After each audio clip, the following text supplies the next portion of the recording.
Controverse autour du live organisé par Céleste Victorien pour la personne de Inham. Mesdames et messieurs, je suis l'ingénieur Gogo TBL, ingénieur en génie mécanique formé en Allemagne, donc concentrez-vous parce que ça va aller très vite. Alors, ça se passe autour des élections à la présidence 2025 au Cameroun. Il y a certaines personnes qui sont contre le live que Céleste Victorien a fait, il y a d'autres personnes qui sont pour le live que Céleste Victorien a fait. Alors, pour ceux qui sont contre le live que Céleste Victorien a fait, ils pensent que le président actuel qui est son excellence, M. Paul Biya, doit être remplacé par Maurice Kamto parce qu'il aurait déjà prouvé en 2018 à travers 14,25% des voix qu'il avait eu, qu'il est vraiment capable de représenter et de devenir le nouveau président du Cameroun. Alors pour ces gens-là, le fait que Céleste Victorien fasse un live avec Imran, c'est juste pour distraire la jeunesse en quelque sorte, afin que son excellence, M. Paul Biya, qui est là actuellement, gagne une fois de plus et passe ainsi de 42 ans à la tête de la présidence de la République, plus 7 ans.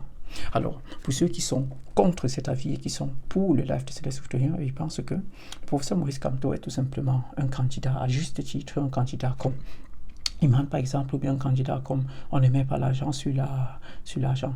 Donc pour ceux-là, alors tout simplement, Maurice Kamto déjà est une personne qui a suscité beaucoup de controverses, comme par exemple le fait d'inciter la jeunesse à la grève, ou bien la chose pour laquelle il a également été en prison. Et à cela s'ajoute un autre point très important, c'est qu'il a été capable de laisser son parti politique, qui est le MSI, pour changer et aller alors au Namidem juste pour pouvoir postuler à la présidence de la République. Alors, pour ces gens-là, c'est Imran qui est censé être le nouveau président de la République, ou bien du moins peut-être être pour nous en 2025 ce que Maurice Kamto a été en 2018. Alors, il y a beaucoup de personnes qui se posent tout simplement la question suivante.